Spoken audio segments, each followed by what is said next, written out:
Assalamualaikum warahmatullahi wabarakatuh.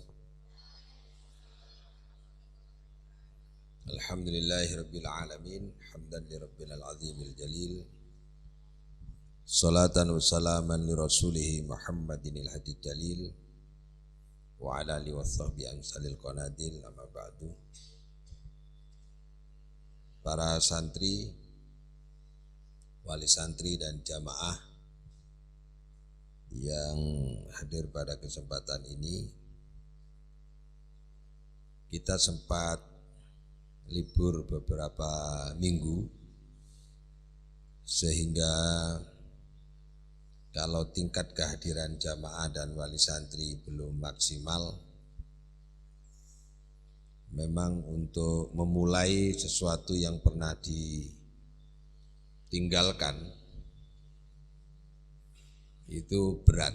Memulai itu berat, tapi kalau sudah dimulai ada yang lebih berat, yaitu membiasakan. Kalau memulai berat, sudah dijalani agak mudah, yang susah itu membiasakan. Maka kalau sudah terbiasa akan menjadi keahlian, kalau sudah keahlian menjadi karakter. Nah, puncak dari itu semua kalau dalam bahasa tauhid namanya istiqomah. Karena saya sudah kadung menyebut kebiasaan, maka saya tak ngaji tentang satu surat yang berkaitan dengan Quraisy.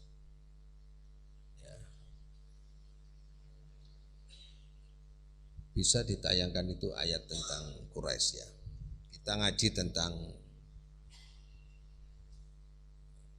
surat Quraisy. Li'ilafi Quraisy.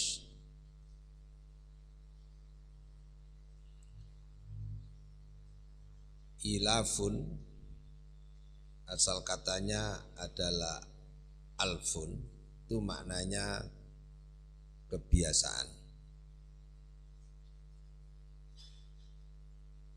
Kalau kita bicara matematika, asyrah itu, asyrah, mi'ah,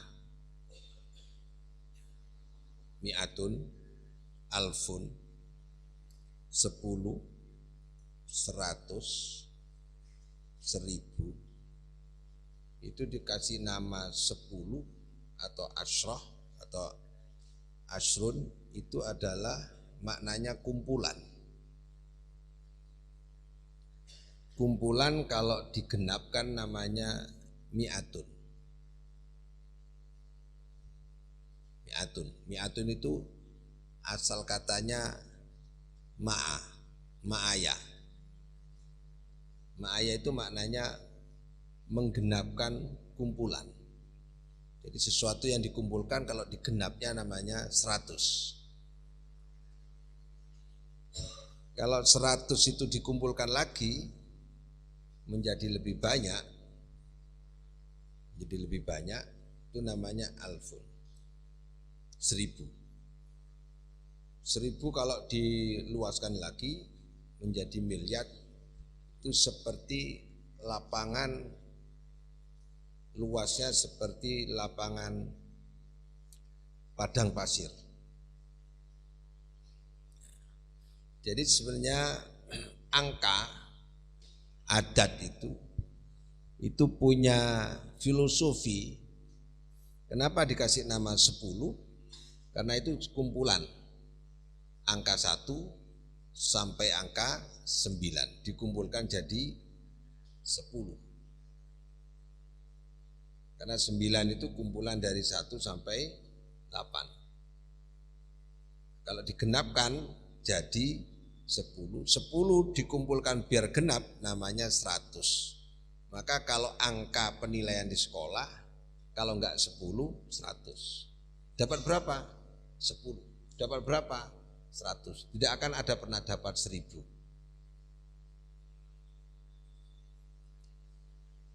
Jadi otak kita itu harus berisi kumpulan-kumpulan ilmu. Maka di otak manusia itu ada kurang lebih 100 miliar sel. Otak manusia itu terdiri dari 100 miliar sel. Tubuh manusia ini seluruhnya seperti yang saya baca kurang lebih 300 miliar sel. Di otak manusia ada 100 miliar sel. Maka kalau ilmu itu dikumpulkan dan diterima oleh sel-sel otak kita dan kita itu cerdas, itu berarti kita dapat 100%.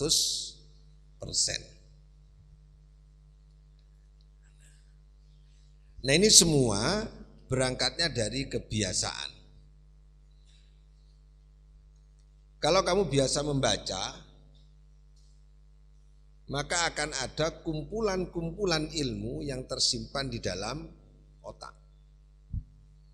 Di otak kita akan ada kumpulan-kumpulan ilmu. Kalau kita membiasakan diri. Kalau kita membiasakan ngaji, itu akan banyak kumpulan-kumpulan amal. Kalau kita ini biasa maksiat, akan ada kumpulan-kumpulan dosa. Jadi kalau kita ingin hebat, kita harus sering mengumpulkan. Air itu kan sebenarnya kumpulan-kumpulan inti. Ada molekulnya, kecil-kecil dia, menjadi banyak.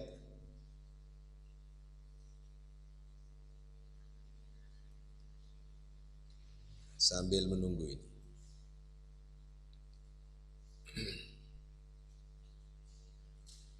Baik, untuk itu maka belajar dari sini.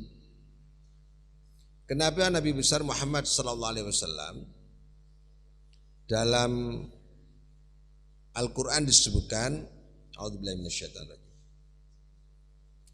Laqad ja'akum rasulun min anfusikum. Min anfusikum itu dari diri kamu sendiri. Kalau dilihat dari sisi penciptaan, maka Nabi Muhammad itu manusia seperti kita. Dari sisi nasab keturunan, Nabi Muhammad ini ditetapkan oleh Allah lahir dari suku Quraisy. Suku Quraisy itu punya keunggulan, yaitu punya karakter. Karakter ini lahir dari kebiasaan. Maka disebutkan dalam Al-Quran li'ilafi Quraisy. Quraisy itu punya kebiasaan. Bagi untuk kebiasaan Quraisy. Jadi Quraisy itu punya kebiasaan itu karakter. Adat.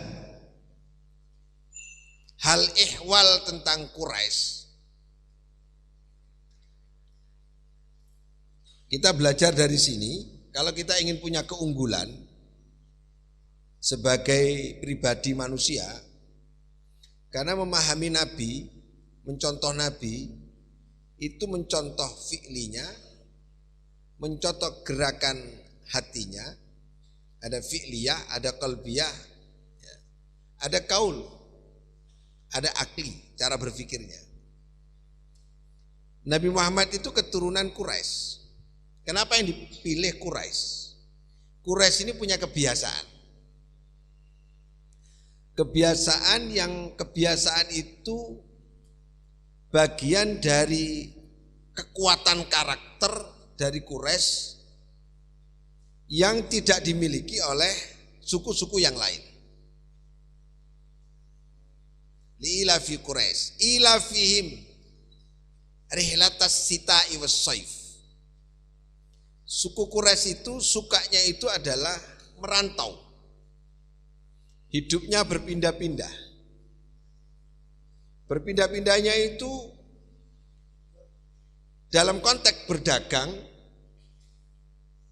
dia bisa menaklukkan di semua tempat, daerah dan negara. Kalau ada orang yang bisa berpindah-pindah untuk mencari nafkah, untuk berdagang, untuk berbisnis, berarti kalau orang itu pindah-pindah pasti menguasai salah satu syarat, yaitu komunikasi. Berarti orang Quraisy itu memiliki kecakapan komunikasi.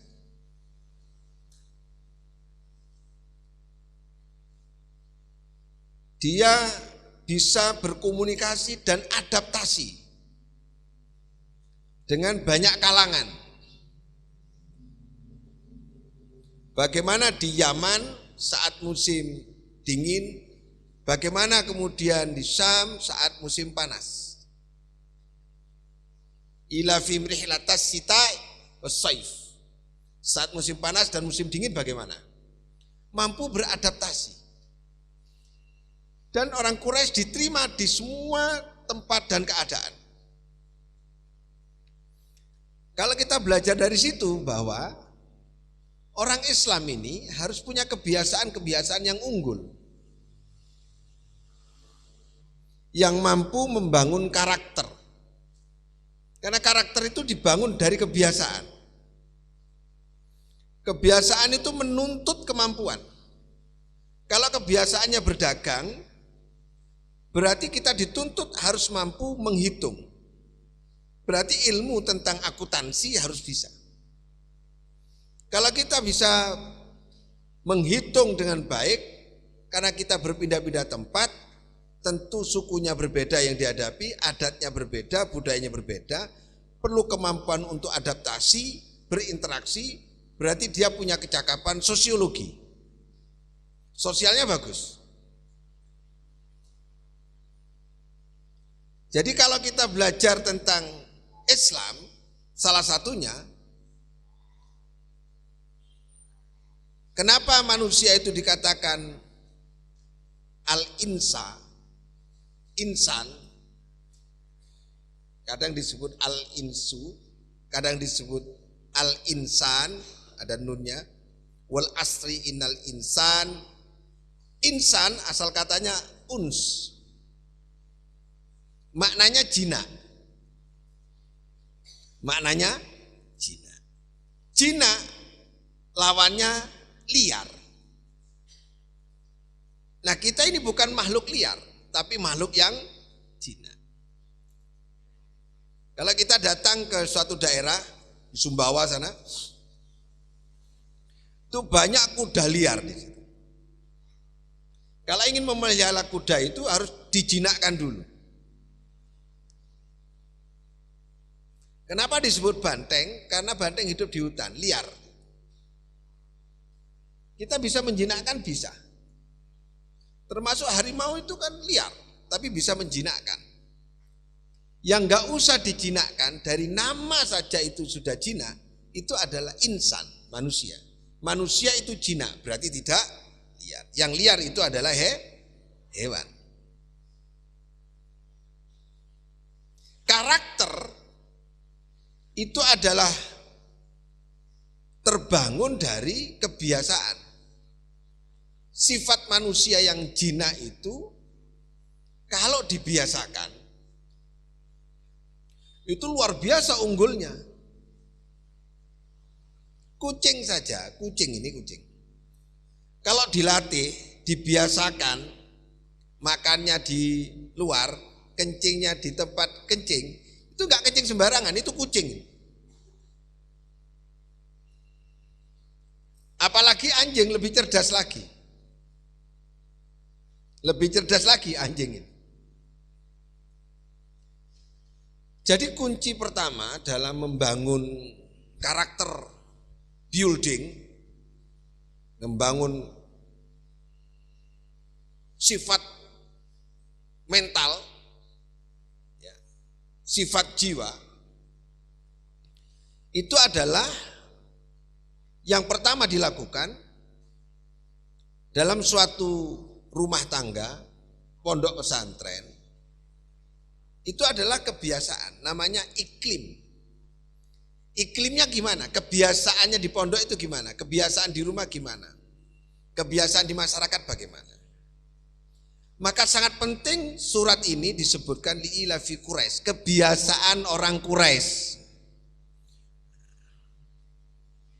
Apa kebiasaan orang Quraisy itu? Ilafihim rihlatas sita'i wassaif. Berdagang. Karena berdagang ini butuh kemampuan, kemauan, semangat, tenaga. Berdagang apa saja. Butuh kejujuran. Orang dagang kalau nggak jujur nggak bisa. Butuh kecerdasan, complicated, menuntut kemampuan yang komprehensif, yang lengkap. Nah, kalau kita ingin membentuk anak itu menjadi anak yang mempunyai kebiasaan dan karakter kuat, yang pertama kali itu adalah membangun lingkungan, yang lingkungannya itu membentuk kebiasaan-kebiasaan yang sehat. Kebiasaan-kebiasaan yang sehat. Kebiasaan orang Quraisy, karena kita mengaji Quraisy, itu berdagang, berpikir tentang bagaimana anak saya besok. Bagaimana ekonomi saya. Jadi resikonya hijrah, meninggalkan tempat tinggal, pergi ke suatu tempat, bertemu dengan orang yang berbeda-beda.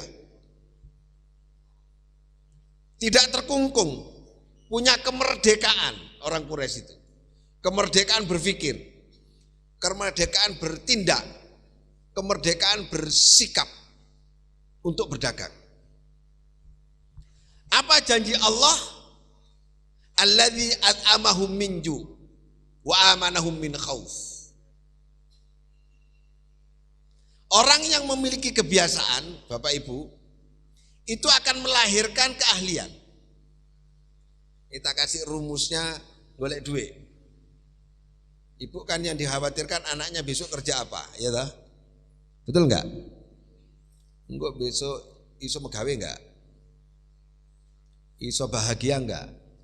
Bahasane wong tua besok kon dadi apa? Iya enggak? Nah, tak kasih rumus. Ini rumusnya ini. Allah menyatakan alladzi at'amahum min ju' wa amanahum min khauf. Alladzi, ini bahasa yang sangat sederhana tapi sangat penting. Allah hanya menyatakan makan, memberi makan. Alladzi at'amahum. Allah memberi makan kepada mereka, menjamin bahwa dia tidak kelaparan. Minju, dari rasa lapar. Berarti makan, filosofi makan. Kita datang ke sini, ibu dari rumah, datang ke pengajian, saya bisa bicara, santri bisa duduk bersama, ini karena makan. Kalau enggak makan, lemes kabeh. Orang makan, itu membutuhkan banyak nikmat. Pertama nikmat sehat. Orang kalau enggak sehat enggak bisa makan.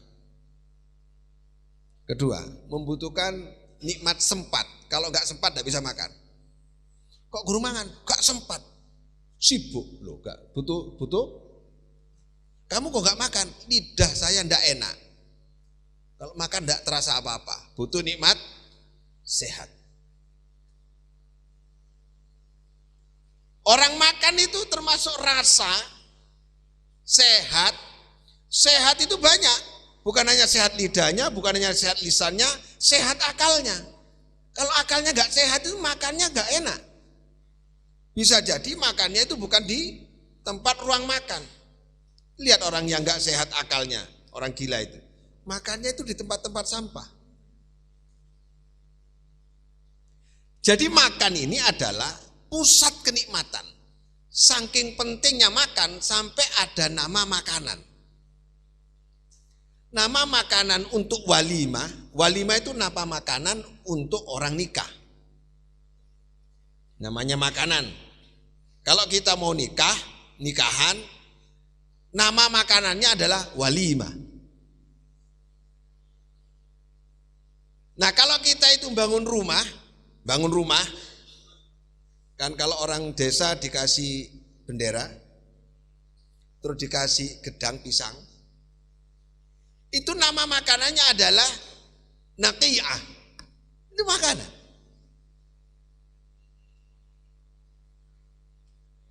Naqi'ah. Nama makanannya. Kalau dari Malaysia, dari merantau jauh terus pulang, selamatan, nama makanannya Waqirah. Nama makanannya. Kalau ada orang khitanan, itu bukan walimah khitan namanya. Nama makanannya beda lagi. Idhar. Nama makanannya. Nah, kalau ada orang melahirkan anak, kemudian menyembelih kambing, nama makanannya akikah. Saking pentingnya makanan, di Islam itu makanan itu berjenis-jenis makanan. Ya, cahaya bener iki. Jenenge makanan wis bener iki. Kon tak jelasno jenenge makanan kok. Saking pentingnya makanan. Karena dari makan ini kita bisa melakukan aktivitas. Jangan ngentengno makan. Karena makan kita bisa sakit. Karena makan kita bisa sehat. Kalau salah pilih makanan kita bisa sakit. Maka makanan itu harus sehat, harus bergizi, harus ada waktunya. Itu makan. Maka Allah menyampaikan alladzi at'amahum min ju'. Orang yang memiliki kebiasaan dan kebiasaannya itu membangun karakter, menuntut adanya kecerdasan, kejujuran, maka oleh Allah Subhanahu wa taala rezeki inti, rezeki itu makan, Pak. Rezeki inti itu makan. Punya mobil tidak bisa makan, tidak enak numpak mobil itu. Gawane wong luwe itu ngamuk ae. Gawane wong luwe. Saking pentingnya makan sampai ada ibadah khusus mengatur makan, namanya puasa. Khusus mengatur makan. Maka Allah menyampaikan sumber rezeki yang inti itu adalah makan. Dan yang dikhawatirkan oleh manusia itu adalah tidak bisa makan. Ibu menyekolahkan anaknya, ngajikan anaknya, sampai bercita-cita besok jadi pegawai, jadi pengusaha, jadi polisi, jadi tentara, itu sebenarnya terbersit di pikiran kita biar bisa makan. Pilih mantu, kon megaya apa? Kok ditakoni penggaweane? Biar bisa memberi makan. Wes maki gak duwe omah gak apa-apa, sing penting ojo ado-ado. Kumpul sing penting mangan bareng. Mangan gak mangan kumpul. Mangan sing alasan. Makan ini penting, ibadah makan ini penting. Maka ibadah makan itu ibadah ijtimai. Maka lek makan itu sama ngajak koncone. Lek baca Quran, sajane baca Quran itu ibadah pribadi. Sampeyan baca Quran di rumah masing-masing. Tapi kalau makan itu disunnahkan, kesunahannya makan itu bareng-bareng. Maka Nabi itu kalau makan selalu di depan, sering di teras rumah. Ditunjukkan makannya Nabi itu. Karena untuk menunjukkan satu, Nabi itu manusia. Nomor dua, Nabi itu menikmati makan. Bagaimana lahapnya? Anak santri enggak mangan sembunyi-sembunyi, itu enggak sunnah. Mangan ditutur nang wong. Apa makanannya? Saya kalau makan di luar sama santri-santri itu. Kadang dirasani, wah, abi lek mangan lahap, enak tok ngono. Karakter orang, kalau kamu sampean kalau ingin tahu karakter orang, dilihat saat makan. Jangan reng Madura, terus wong Madura. Lek mangane sing kene gurung tek dilebokno, engak wis guwes. Jare wong Madura iki. Terlalu lahap. Gurung mari diseselno, gurung mari diseselno. Makan itu kalau dilihat orang lagi makan, itu terlihat karakternya. Kalau makannya pelan, jode, ditekek pinggir, itu pekerjaannya lamban. lelet wonge. Ayo ndang, nggih, alon. Mangane alon. Iku aduse mesti alon suwi nang jero jeding. Dilihat dari makannya. Kan ada orang makan itu dekek pinggir sih, dipolak, diwalik, diturun, baru diemplok, terus dinteni. Ngenteni 33.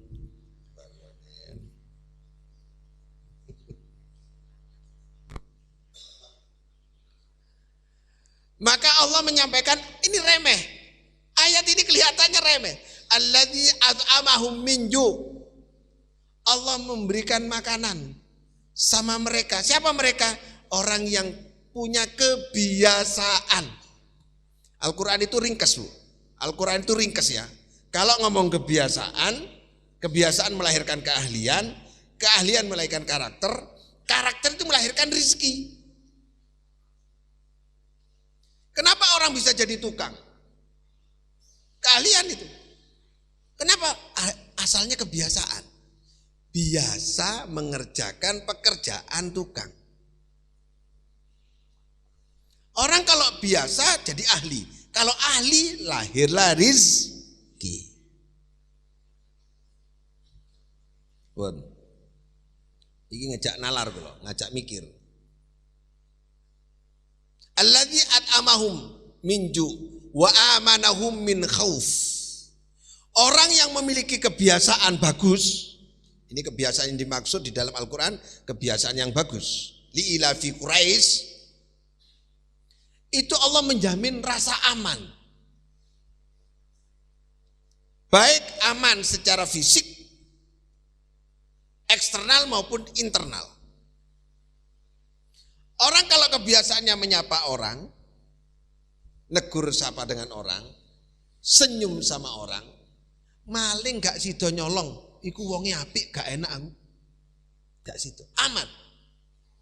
Maling iku milih, mesti golek wong medit maling. Lek kebiasaannya sedekah, dikenal oleh orang itu loman, ramah, malingnya tahu kalau itu orang yang ramah, insya Allah aman. Jadi kita hidup ini yang pertama kali dilakukan adalah membangun kebiasaan.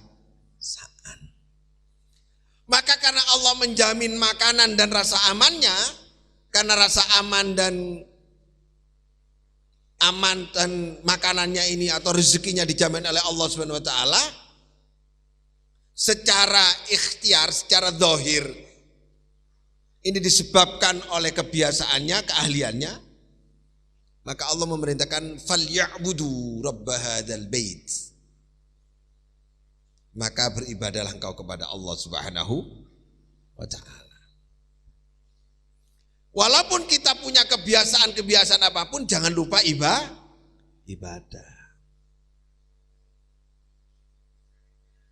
Jangan lupa ibadah. Apa hikmah di pengajian ini? Bapak Ibu yang saya hormati, yang susah itu membangun kebiasaan. Kita ini kalau biasa melek bengi, kongon turu jam 8 ra iso. Kebiasaan buruk. Kebiasaan buruk.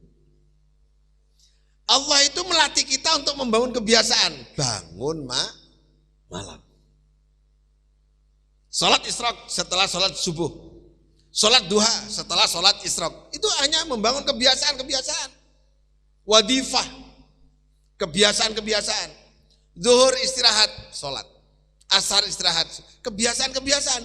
Yang dibangun adalah kebiasaan-kebiasaan hal berkaitan dengan ubudiyah. Baik mahdhah maupun ghairu mahdhah. Kalau anak itu biasa membaca, enggak baca itu enggak enak. Nah kalau biasa main TikTok, enggak main TikTok itu enggak enak. Kalau kebiasaannya main game, wis gak kira iso pinter wong senengane main game. Ada lagi kalau kebiasaannya tidur habis subuh, berat merubah kebiasaan tidur habis subuh. Ada orang yang tidurnya itu habis subuh, bangunnya jam 9, malamnya melek. Wangel nih Mas. Biasanya wongi males megawe, males sembarang. Nah, ini Bapak Ibu yang saya hormati.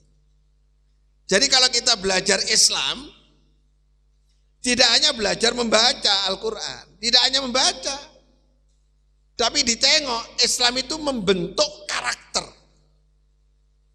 membentuk kebiasaan, membentuk sifat jiwa, menguatkan kekuatan jiwa, yaitu disebut mental, mewujudkan sikap jiwa, namanya moral. Moral itu adalah sikap jiwa. Kalau karakter itu adalah sifatnya jiwa. Kalau mental itu kekuatannya jiwa. Jiwa yang kuat berarti punya mental yang kuat. Nah, mental, jiwa, sifat, sikap yang kuat itu basically-nya, dasarnya adalah la ilaha tauhid. Kalau ingin menghina Islam, bukan menginjak Quran. Bukan hanya menginjak. Kalau ingin menghina Nabi Muhammad, bukan hanya mengolok-ngolok. Seperti orang yang telah dilakukan oleh kafir Quraisy dulu. Diolokkan Majnun. Bukan itu. Kalau ingin menghina Islam, cukup Bapak Ibu kita semua ragu tentang masa depan, itu sudah menghina Allah. Tak ulangi. Kalau kita ini ragu terhadap besok anak saya jadi apa dan mau kemana, Bapak itu menghina Allah. Itu kalau ilmu tauhid. Kenapa? Sebab yang merancang hidup ini Allah.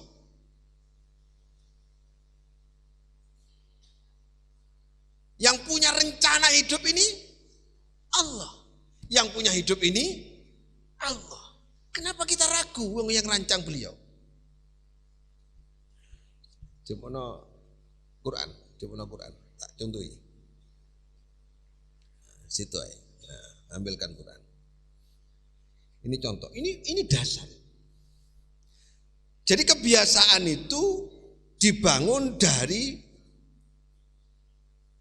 keyakinan. Wa fil ardi ayatun lil mukinin.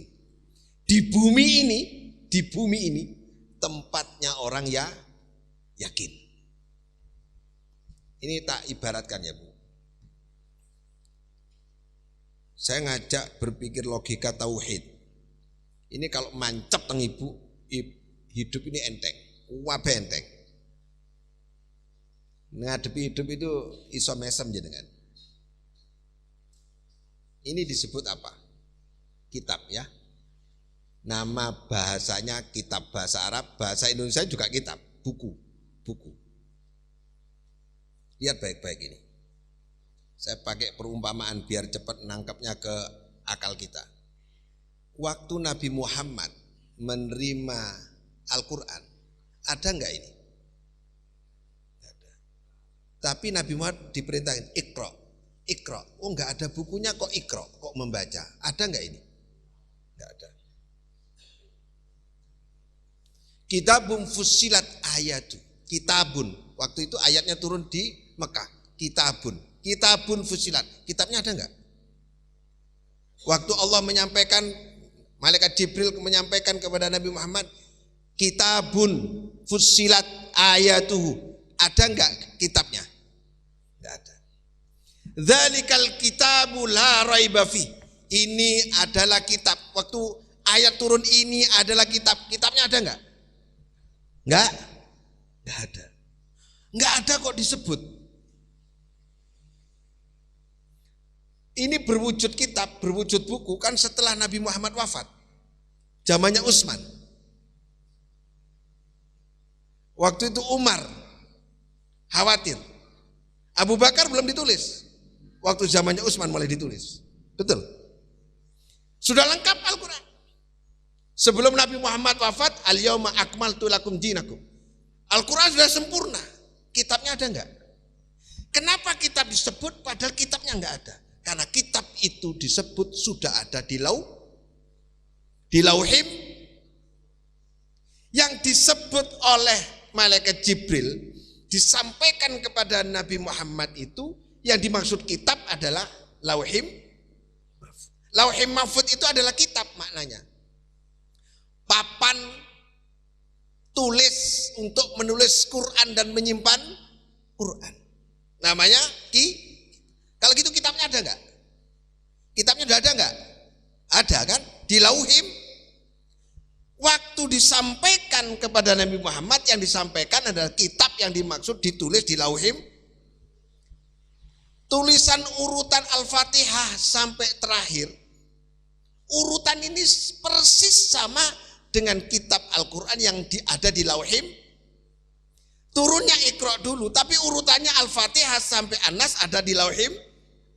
Berarti tulisan kata kitab ada enggak di lauhim mahfud?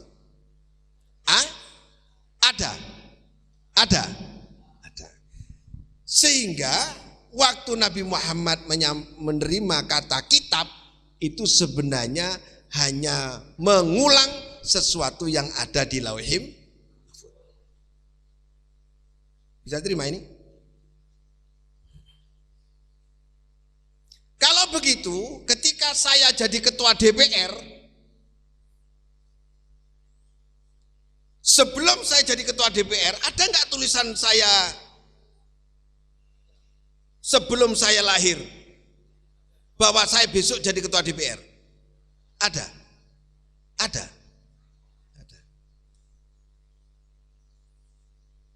Berarti hanya mengulang kan? Saya hanya menjalankan takdir bahwa kamu besok jadi ketua DPR. Catatan saya jadi ketua DPR ada gak di sana? Ada. Besok kamu jadi kiai, ada gak di sana? Ada.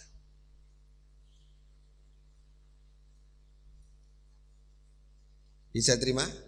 Paham Ibu? Kalau begitu, kenapa kita ragu kepada Allah tentang masa depan kita? Wong sudah ada catatannya, kita sedang menjalaninya. Bisa terima? Kalau gitu, kalau jenengan ragu besok mau jadi apa, sakjane sampean menghina Allah enggak?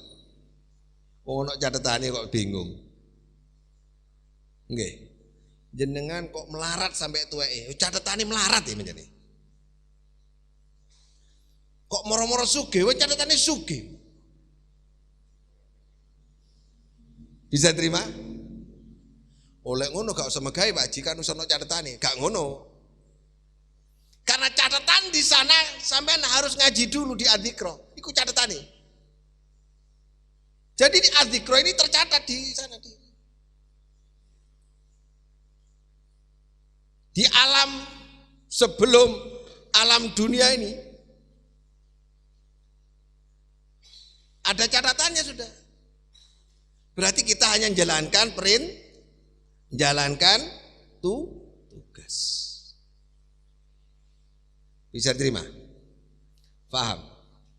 Nah, kalau gitu kebiasaan yang kita bangun adalah kebiasaan-kebiasaan yang menyesuaikan dengan ketetapan-ketetapan Allah. Apa tugas manusia di muka bumi ini? Tugas manusia di muka bumi adalah wa ma khalaqtul jinna wal insa illa liya'budun. Falyabudu rabb hadzal bait. Tugas manusia ibadah. Nanti kalau tugas ibadah dijalankan, kebiasaan akan dibangun oleh Allah Subhanahu. Yuslih lakum a'malakum. Allah sing dandani engko. Saya berani sekali ngomong begini kenapa? Karena saya ngalami. Kula niki mboten tahu mimpi dadi DPR, kok ketua DPR. Mimpi gak tahu. Saya tidak pernah bermimpi jadi kiai, punya pondok pesantren, punya santri. Ora tahu mimpi blas. Cuman guru saya bilang dulu, Yud, lakonono. Uripmu mbak apa mesuk sing nuntun Allah. Pokok siji, bangun kebiasaan baik. Kebiasaan baik itu Pak, kebiasaan sing dianjurna Kanjeng sinau. Oh, kebiasaan baik ini, sinau. Ojo goro. Nah, kebiasaan baik ini. Ora usah sambat lek dilokno wong, kebiasaan baik ini. Lakonono. Engko kon dadi apa? Sing ngatur Allah. Duduk menang nang omah, terus gak sinau blas, gak dadi apa-apa. Bisa diterima? Membangun kebiasaan. Jadi kalau anak sudah terbangun kebiasaannya berbuat baik, Bapak Ibu tidak usah khawatir besok jadi apa. Allah yang menjamin, alladzi at'amahum min ju' wa amanahum min khauf.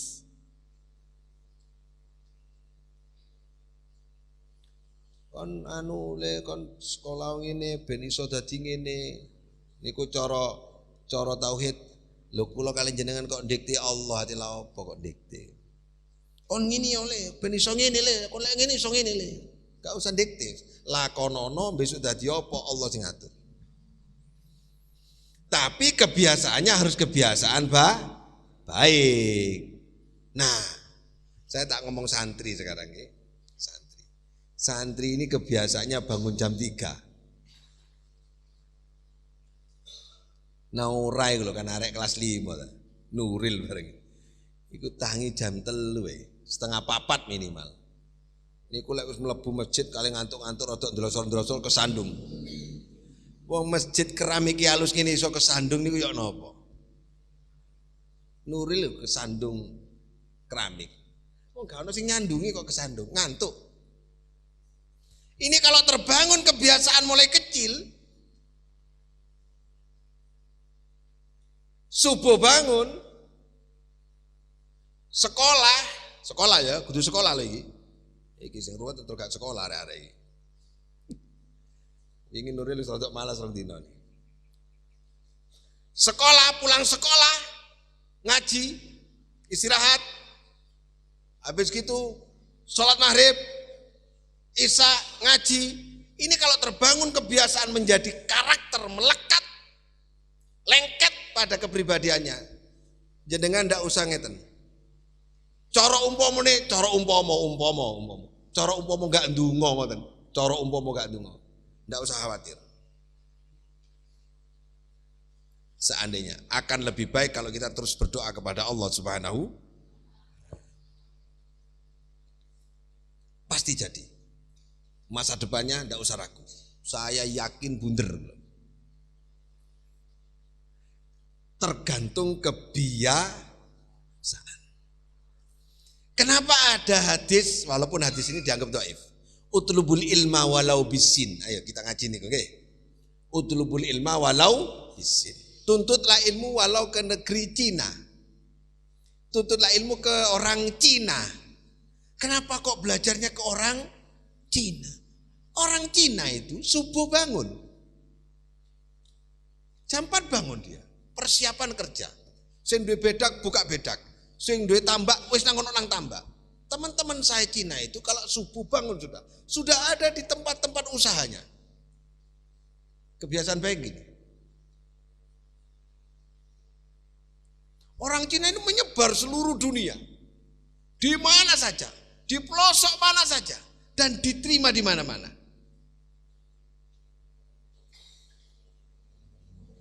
Fokus, orang Cina itu fokus cari uang, fokus bekerja. Lek kerja tewenanan, lek satu bidang ditekuni tenan, itu orang Cina.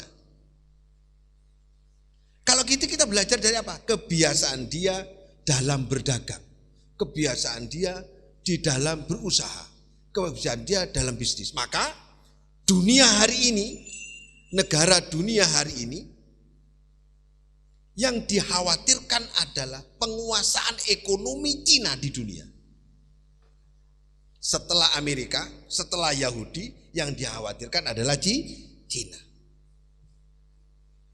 Karena Cina punya kebiasaan, orang Cina itu punya kebiasaan. Karena kebiasaannya itu maka di Cina itu banyak budaya.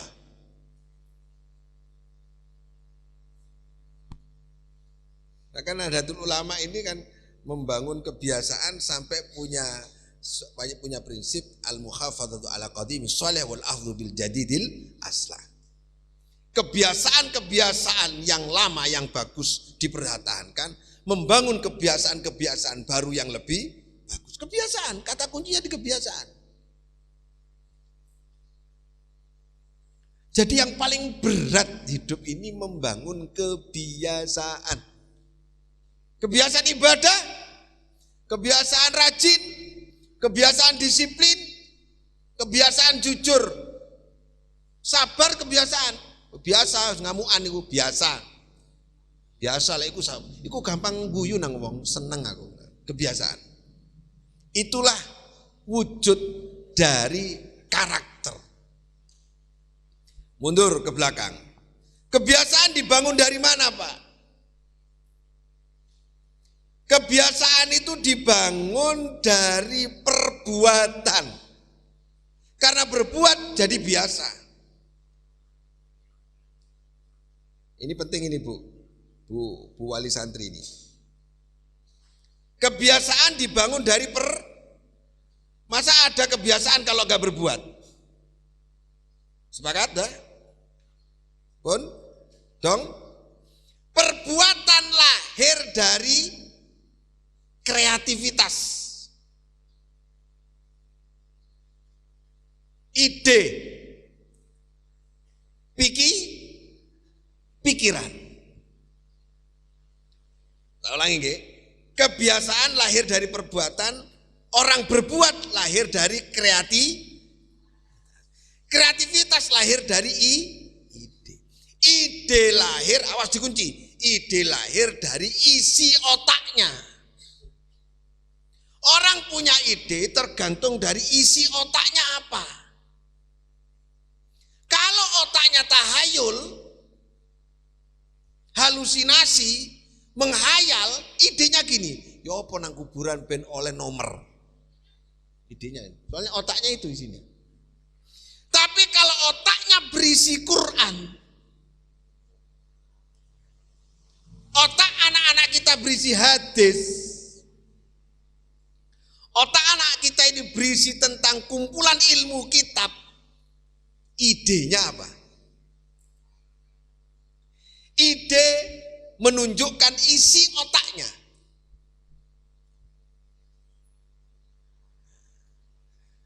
Oleh karena itu isi otaknya apa? Kalau isi otaknya Quran, maka dia akan mengatakan, akan mengucapkan, akan berbuat seperti apa yang ada di dalam otaknya.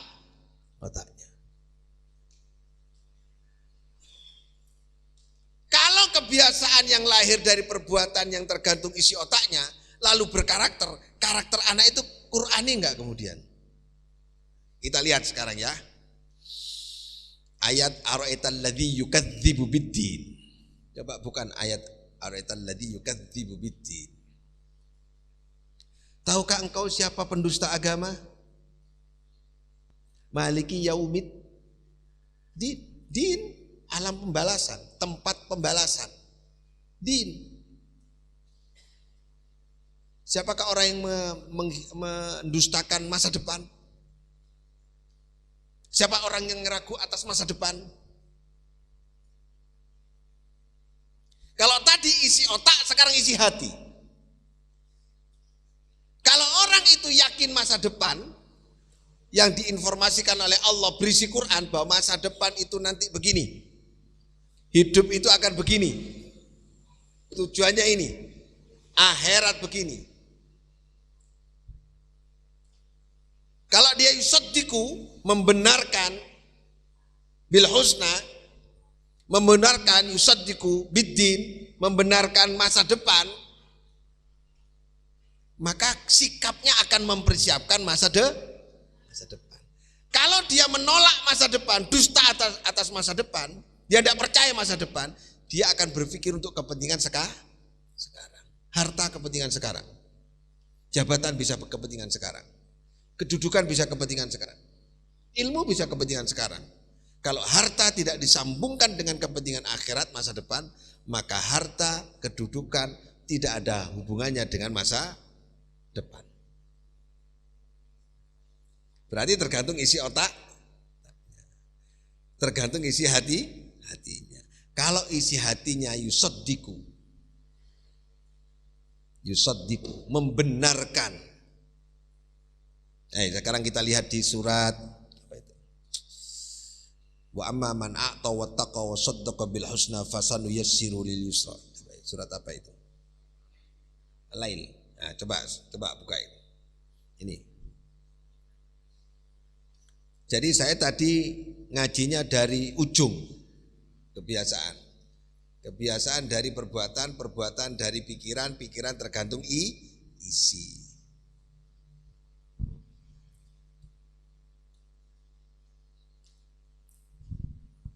Bu, gelas niki lek gak ono banyune, isine napa? Angin. Nggih. Lek kepingin ngilangi angin di sini apa? Banyu. Kebak anginnya hilang. Orang itu kalau nggak ada isinya otaknya, isinya otaknya angen-angen. Jari ini, jariku ngene. Enggak ono isine pancen. Enggak ono ilmune. Angin itu kan hayalan. Gitu. Selang banyu, lek gak ono banyu mengalir, enten apa nih? Angin ini. Lek diisi banyu, diisi air cuma sedikit, itu di tengah-tengahnya selang itu bolong-bolong isinya apa? Angin. Lek kepingin, kalau ingin selang itu isi air semua, harus penuh, harus mengalir terus. Kalau otak kita biar tidak berangan-angan, biar tidak punya rasa takut, biar tidak bimbang, harus diisi dengan ilmu. Coba ini kita lihat. Ya. Fa amma man a'ta wattaqa wa saddaqa bil husna. Rajarono. Nah. Siapa yang memberikan hartanya di jalan Allah dan bertakwa. Yes. Yang penting ini. Membenarkan adanya balasan. Ini sama dengan yukadzibu biddin, yusaddiqu biddin. Siapa yang membenarkan masa depan? Lek besok bakal mati. Lek besok dihisab. Yakin apa janji Allah? Gedekno iki gedekno iki. Ini janji Allah. Kami akan melapangkan baginya kemudahan. Tak jamin uripmu gampang. Saya gak percaya. Ini Al-Qur'an nih. Ini Al-Qur'an nih. Fasanuyassirhu lil yusra. Kalau kita yakin akan masa depan, bahwa Allah yang menentukan masa depan, hidup ini jadi mudah. Berarti urip sing angel gara-gara napa? Niki ayo terusno. Wa amma man bakhila wastakna terus. Enggak. Wa kadzdzaba bil husna. Yukadzibu biddin. Bil husna biddin. Wa kadzdzaba dan mendustakan masa depan. Apa kalimatnya? Fasanuyassiruhu lil usra. Allah akan memudahkan ketemu kesulitan. Jadi wong angel uripe mergo salah orientasi. Ku santri sing turu-turu kontangi. Ya. Bisa terima, Bu? Bisa terima? Berarti kebiasaan, cara saya jalan ini ya. Saya wis tak simpulkan ini. Tadi saya bilang kebiasaan. Ya? Gimana? Ya, silakan. Moga. Sini aja, sini Pak. Pakai mic. Nah, ini tanyanya gimana? Assalamualaikum warahmatullahi wabarakatuh. Dari keterangan mulai awal saya simak, ini saya ingat saya pernah baca hadis qudsi. Ini sanadnya lengkap dan ceritanya begini, isinya begini. Jadi dikisahkan di dalam hadis itu bahwa ada seorang yang dari kecil sampai dewasa tidak pernah melakukan kebaikan, selalu berbuat buruk, dan saking buruknya perbuatan seolah-olah neraka dengan dia jarak 1 hasta. Saking buruknya perbuatan, tapi karena catatan mendahului, takdir Allah mendahului, maka ketika dia mau meninggal, dia taubat nasuha, dan akhirnya mati husnul khotimah. Kemudian kebalikannya itu juga seorang kesan di hadis itu bahwa ada seorang yang mulai kecil sampai dewasa selalu berbuat baik, tidak pernah melakukan kejelekan. Bahkan saking baiknya perbuatan seolah-olah surga dengan dia ada jarak 1 hasnah. Karena takdir mendahului, catatan mendahului. Ketika dia mau meninggal, dia ingkar berbuat dosa dan akhirnya mati dalam keadaan su'ul khotimah. Loh, ini kan kita berarti tidak bisa berbuat apa-apa. Semua tergantung sudah tercatat di sana. Loh, apa artinya semua itu? Bahkan dalam apa itu? La haula wala quwata illa billah, tidak ada kekuatan daya apapun kecuali Allah. Kita bisa berangkat ke sini karena adalah kekuatan dari Allah SWT. Dari manusia kita bisa berbuat apa-apa. Tolong menyerahkan, terima kasih. Wassalamualaikum warahmatullahi wabarakatuh. Ada kiai salipan kali pelacur.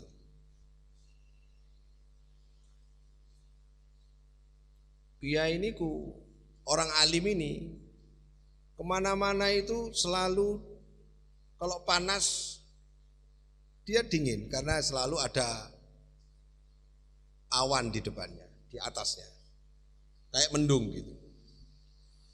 Kalau hujan dia kepayungan karena saking alimnya jadi wali. Salipan kali wong wedok nakal, podo-podo melengosi, podo melengosi. Sing alim mau melengos, sing arek nakal wedok niku ya melengos, melengosi podo. Napa melengos niku? Ya, hah? Ngene lho melengos itu. Coba kamu berdiri. Nah, saya salipan. Ketemu dan ngene. Nah, ngene. Niku mulai itu. Ya, memalingkan wajah. Nggih toh? Bener melengos. Ya. Nah, si wali itu ditanya, "Kon opo kok melengos?" Sing arek WTS tadi juga tanya, "Kon apa kok melengos?" Sing jari arek wedok mau, "Kon kok melengos ketemu kiai?" "Aku izin ketemu wong alim. Aku akeh dosane." Jari sing nakal. Nah sing wali itu, "Kon apa arek nakal ngono?" Sing siji, "Kon apa arek nakal?" Sing siji, "Izin mergo aku iki wong akeh dosane nguasi wong alim."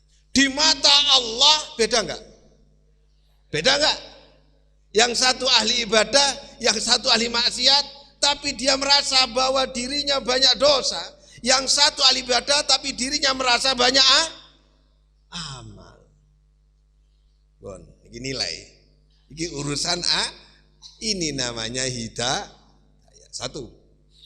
Kemudian si WTS tadi itu ketemulah dengan anjing yang kelaparan dan kehausan.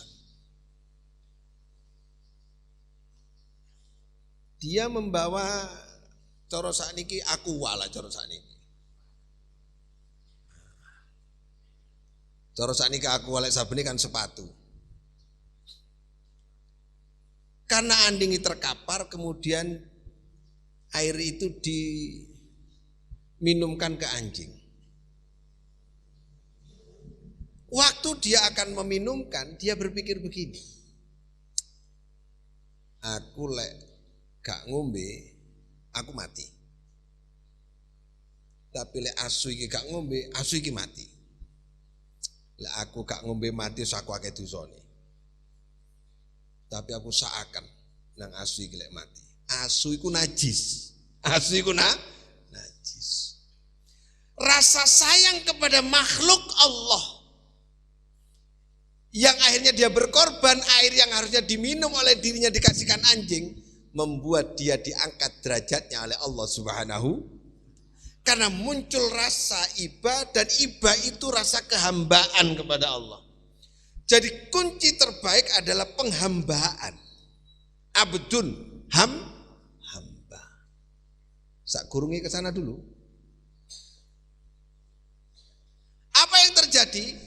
orang yang tadi wali ini, yang melengos tadi itu, dicabut oleh Allah kewaliannya.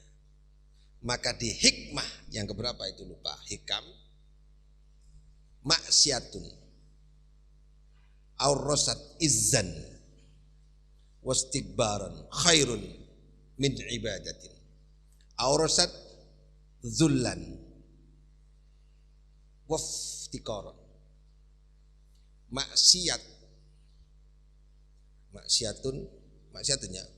Maksiatun aurasat zullan, coba cek maksiatun zullan waftikaran khairun min ibadatin aurasat izzan wastikbaran. Kualiamu maksiat yang melahirkan perasaan hina dan butuh kepada Allah lebih baik daripada ibadah yang melahirkan kesombongan dan keangkuhan. Ono enggak? Nah, maksiatun aurasat zullan waftiqaran khairun min ibadatin min ta'atin aurasat izzan wastikbaran. Maksiat yang melahirkan perasaan hina di hadapan Allah dan butuh kepada Allah itu lebih baik daripada ibadah yang melahirkan kesombongan. Ini perilaku hati. Perilaku hati.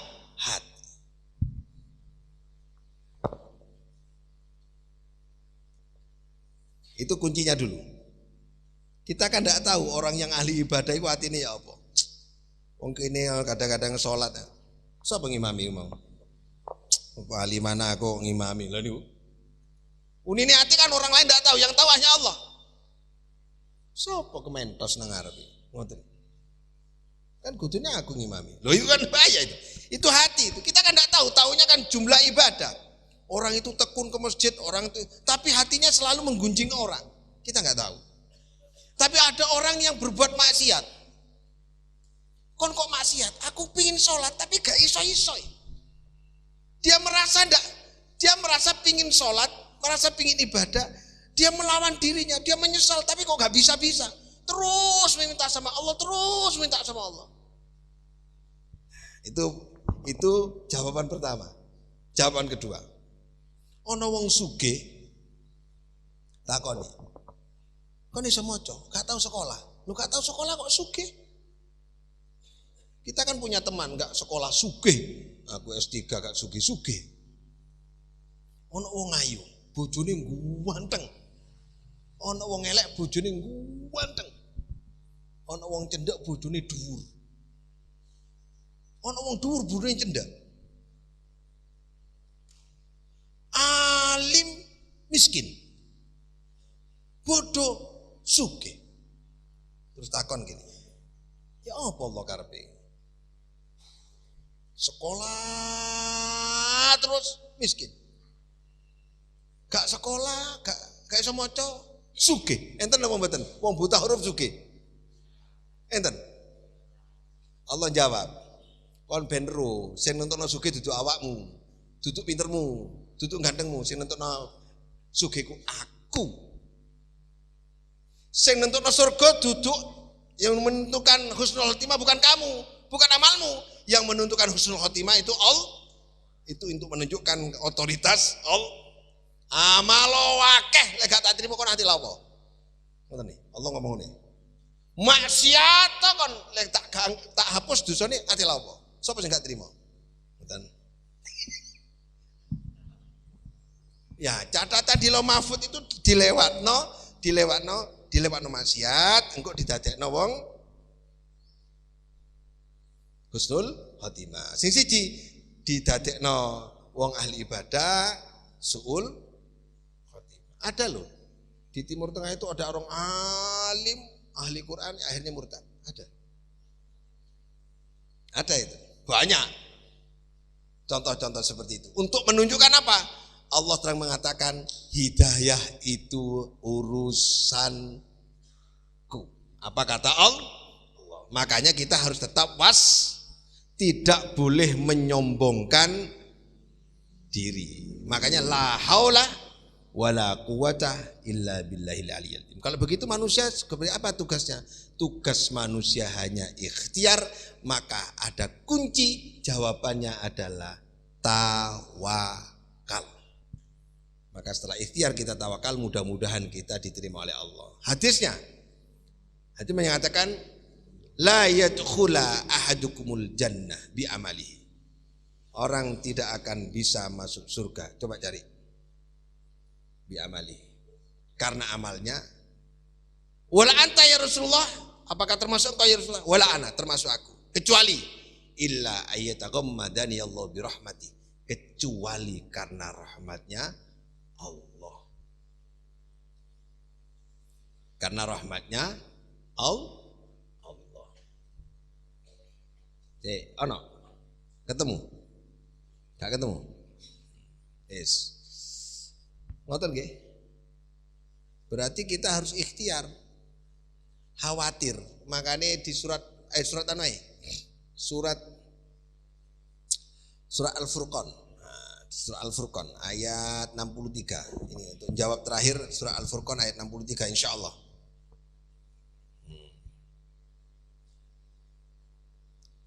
Jadi Bapak Ibu yang saya hormati, ada ibadah hati, ada ibadah zahir, fi'li gini, berjumlah, kelihatan. Ibadah hati tidak kelihatan, keretak itu bahaya itu. Nah, ini keyakinan di sini. Dah 63 apa 26 ya. Ayatnya ibadur rahman. Wa ibadur rahman. Nah ini ya. Ini urutannya. Pak Ustaz. Ibadur rahman alladzina yamshuna 'alal ardi haunan. Dia di muka bumi ini sudah rendah hati, sudah nunduk, sudah patuh gitu. Ya. Wa idza khatabahumul jahiluna qalu salama. Dan apabila orang-orang bodoh itu menyapa, disapa wong bodoh, mereka mengucapkan salam. Lah ana wong bodoh dhek menghormati. Tetap gak ngenyek. Kan sapi ya? Ya. Alladzina yabitu li rabbihim sujatan wa qiyaman. Kalau malam hari dia itu sujud kepada Allah. Sudah lengkap ini. Siang hari bagus sama tetangga, sama orang, dia itu murah hati, tidak sombong. Kalau malam tahajud. Terus tapi dia masih takut kepada Allah. Masih takut kepada Allah.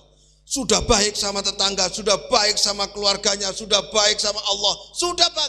Dia masih mengatakan, walladzina yaquluna rabbana srif 'anna adzab jahannam. Ya Allah, walaupun saya sudah beribadah, walaupun saya ini sudah baik, walaupun saya ini sudah rendah hati dan seterusnya, ya Allah, tolong ya Allah, jangan kau azab aku di api neraka jahanam. Masih doa begitu. Itu menunjukkan apa?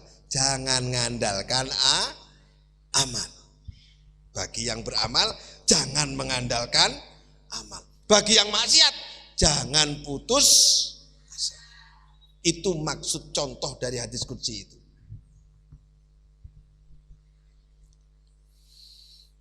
Nah, kebiasaan-kebiasaan yang kita bangun harus berujung kepada keyakinan. Berangkat dari yakin kepada Allah. Karena tulisannya, aku makin ini tulisanku udah gurung tentu besok. Ya wis, muga-muga lah, ngoten. Muga-muga lah Allah menerima, ngoten. Ya, apalagi terus jok gini, wis ngene wis, maksiat tok wis engko ala husnul khotimah mburi. Oh gak iso disengaja ini, iso bablas sih. Iso bablas. Itu sebagai contoh-contoh bahwa Allah punya otoritas agar kita tidak menghina siapapun. Siapa Khalid bin Walid? Anaknya Walid. Siapa Walid? Musuhnya Nabi. Siapa Khalid bin Walid? Musuhnya Nabi. Siapa kemudian kok bisa kemudian Khalid bin Walid itu menjadi sahabatnya Nabi? Siapa Nabi Nuh dan anaknya bagaimana? Siapa pembunuh Hamzah yang membedah tapi akhirnya harus tunduk dan patuh mengikuti Nabi besar Muhammad SAW dan menerima Nabi Muhammad, harus memaafkan kemudian. Nah, itu ada otoritas Allah. Nah, di sini pentingnya ilmu tauhid. Wong sing ibadah, sing belajar gurung tentu ono apa maneh sing gak belajar. Tapi ono biki sing maksiat muri-murine husnul khotimah. Ya aja dicontoh, lek kon contoh iso kebabas iku. Jangan. Ngaten nggih? Baik, Bapak Ibu yang saya hormati, mari kita bangun kebiasaan. Kebiasaan yang baik, berangkat dari keyakinan, dibungkus dengan keyakinan, tidak boleh meremehkan, tetap khawatir. Itu lahirnya Rabbana srif anna adzab jahannam ini. Kalau ditafsir itu karena ada rasa khawatir, tetap punya rasa khawatir, tetap. Wis sekolah tetap. Masa depannya gimana? Ada rasa khawatir, tapi rasa khawatir itu tidak boleh melampaui keyakinan. Itu maksudnya. Saya kira ngaji Ahad pagi hari ini seperti itu Bapak Ibu yang saya hormati. Santri jangan berhenti belajar. Saya sebulan ini belajar ngaji sama anak 8 jam satu hari. Jam 8 sampai jam setengah 2 pagi. Akhirnya ada resiko ini. Resikonya ada anak terus malas sekolah. Aduh palang. Nomor 1 Kennedy berdiri. Nah ini terus malas sekolah. Nomor 2 Rozik. Ini Rozik. Nomor 3 Cahya. Arjun. Terus malas sekolah itu. Nah ini. Fikri. Nah, ini terus malas sekolah. Gak boleh malas. Harus belajar terus di sekolah. Harus sekolah. Ngaji di depan, sekolah harus. Ya. Kalau perempuannya alhamdulillah rajin semua sekolahnya. Gak usah tepuk tangan karena gak nyata itu.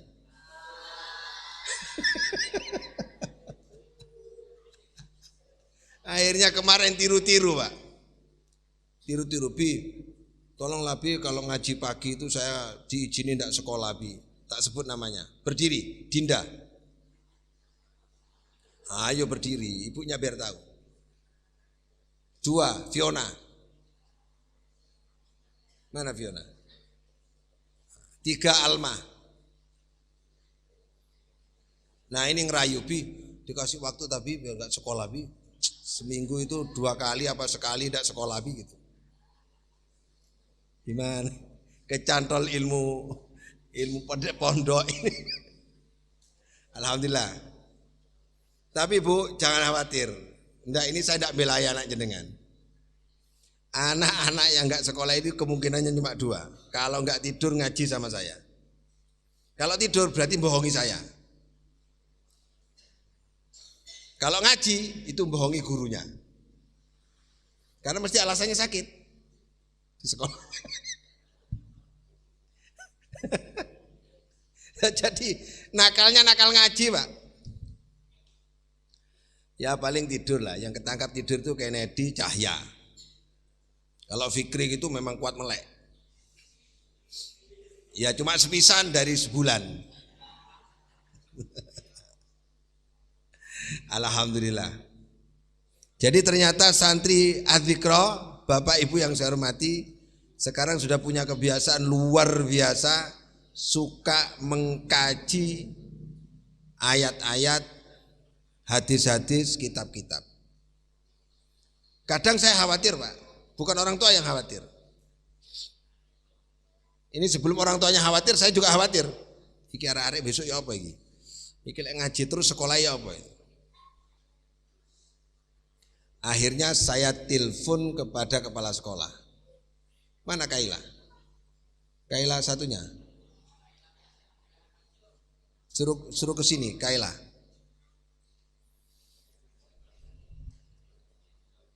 Panggil. Ini saya kasih tahu Bu, wali santri ya. Ini satu contoh.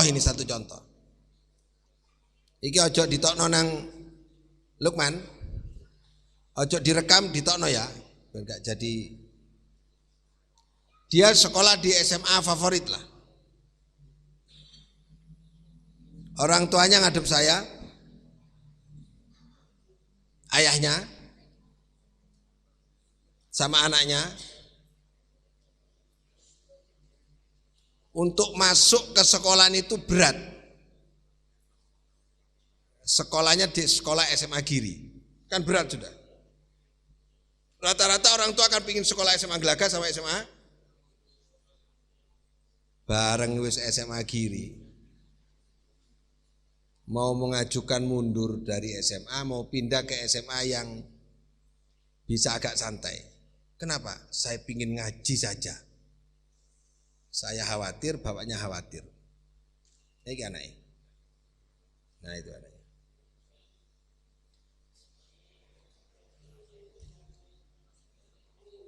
Nah, ini termasuk prestasi di sekolah.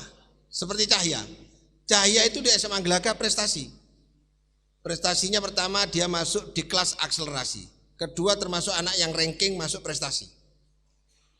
Kecantol ilmu hakikatul Islam.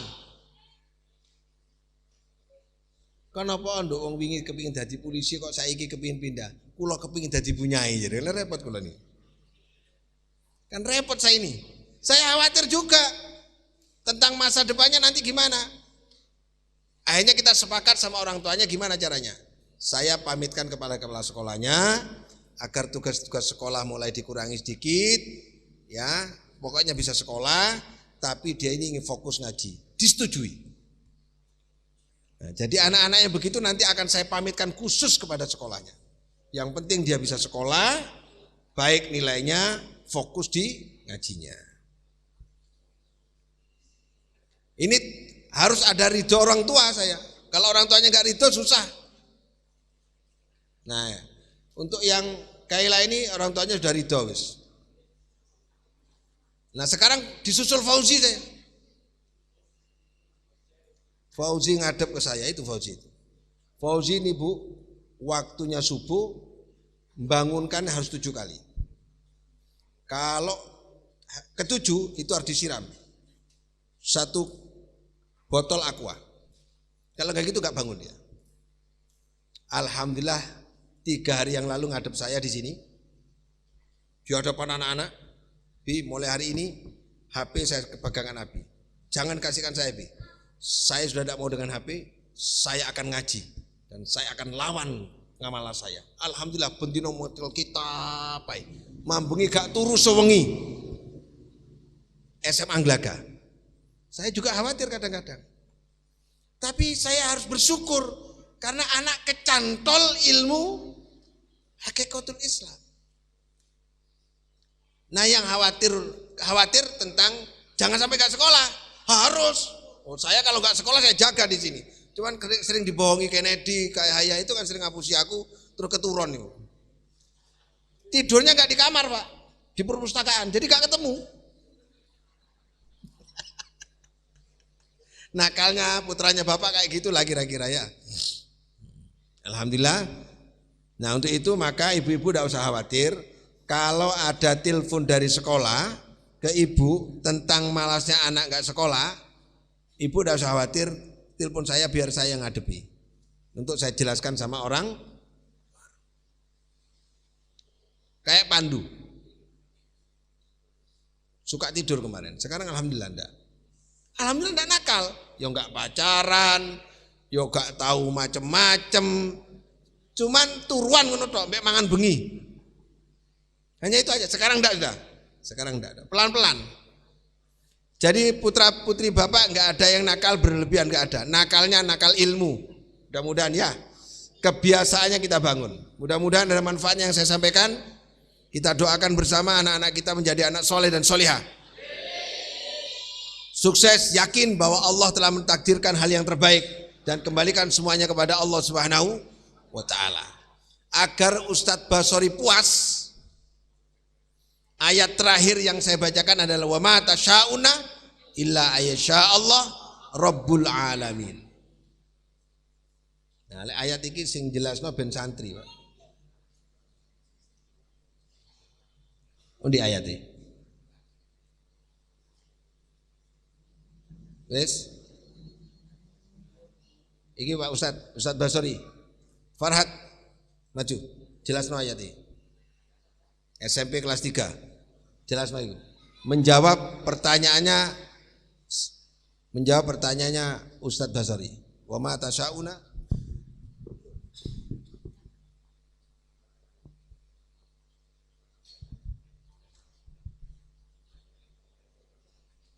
Assalamualaikum warahmatullahi wabarakatuh.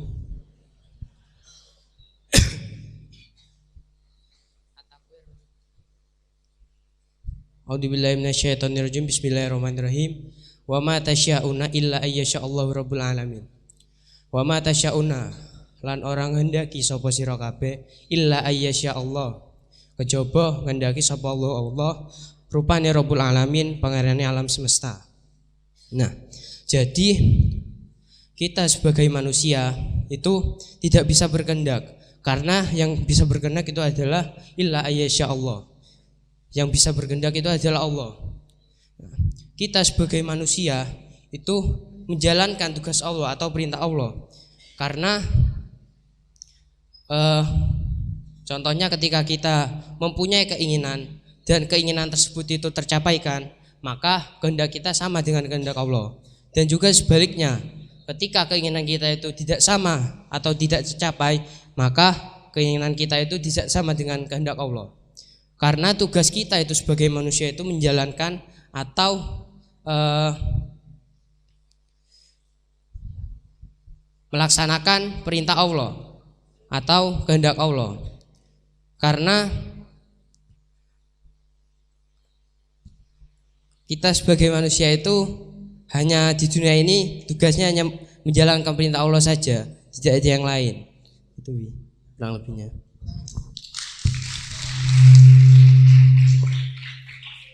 Kalau keinginan kita sama, kok terwujud berarti sama dengan kehendak Allah. Kalau enggak terwujud berarti enggak sama dengan kehendak Allah. Jadi semua dikembalikan kehendak Allah. Mudah-mudahan manfaat. Ridailah bi syafaati Rasulullah. Al-Fatihah. Alhamdulillah.